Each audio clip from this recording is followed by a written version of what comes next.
네, 안녕하세요. 저 스포츠 동아 이승미 기자고요.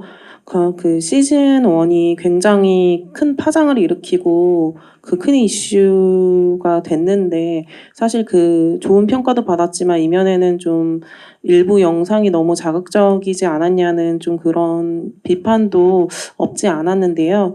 사실 그때도 이제 PD님께서 그렇게 표현할 수밖에 없는 이유에 대해서 잘 설명을 해주시긴 했는데 아무래도 이제 시즌 2를 만드시면서 그런 비판이 있던 만큼 좀 그런 표현 수위나 표현하는 방법 등에 대해서도 고민을 좀 하셨을 것 같은데 좀 그런 부분에서는 어떤 부분에서 신경을 쓰셨는지 궁금합니다.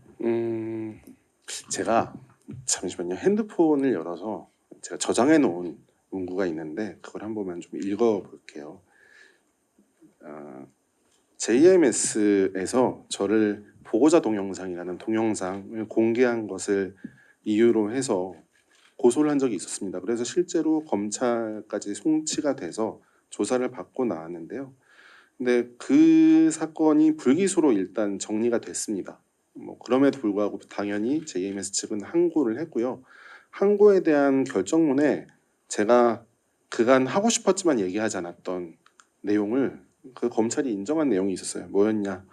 피의자 조성현이 제보받은 영상 중에는 더 선정적으로 보이는 영상이 있었음에도 방송에 내보내지 않은 점 등을 비춰볼 때 항고인의 주장은 이유 없다.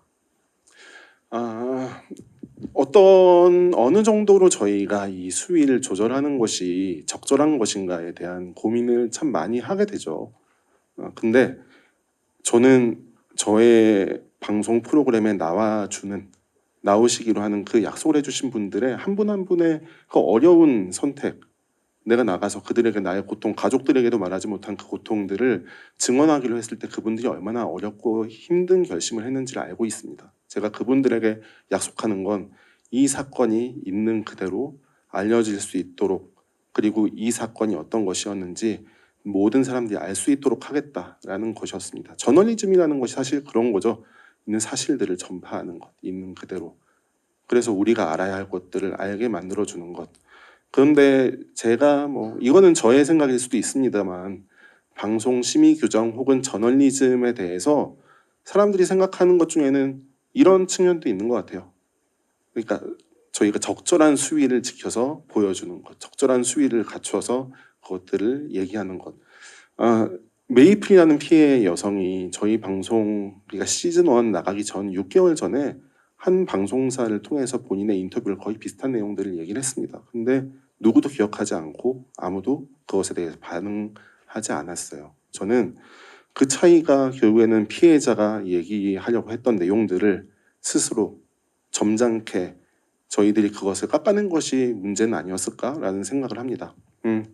말이 길어졌지만 선정성이라는 측면에 대한 해석 여러 가지가 있을 수 있죠. 다행스럽게도 시즌2는 어떤 성적인 피해나 이런 것들에 집중하진 않았습니다. 그런 것보다는 오히려 구조적인 문제 그리고 다른 이야기들에 집중했기 때문에 그것이 만약에 너무 보기 힘들고 힘드셨던 분들께는 오히려 그냥 조금 더 편히 접근할 수 있는 내용이 될 거라고 생각해요. 하지만 또 다른 식의 어떤 받아들이고 보기 힘든 내용들이 있을 거라고 생각합니다. 하지만 저는 그것을 있는 그대로 보여주기 위해서 노력했습니다. 왜냐하면 그것이 제가 해야 할 일이라고 생각하고 저에게 자신의 힘든 이야기들을 들려주신 생존자분들과의 약속이었기 때문에 그렇습니다.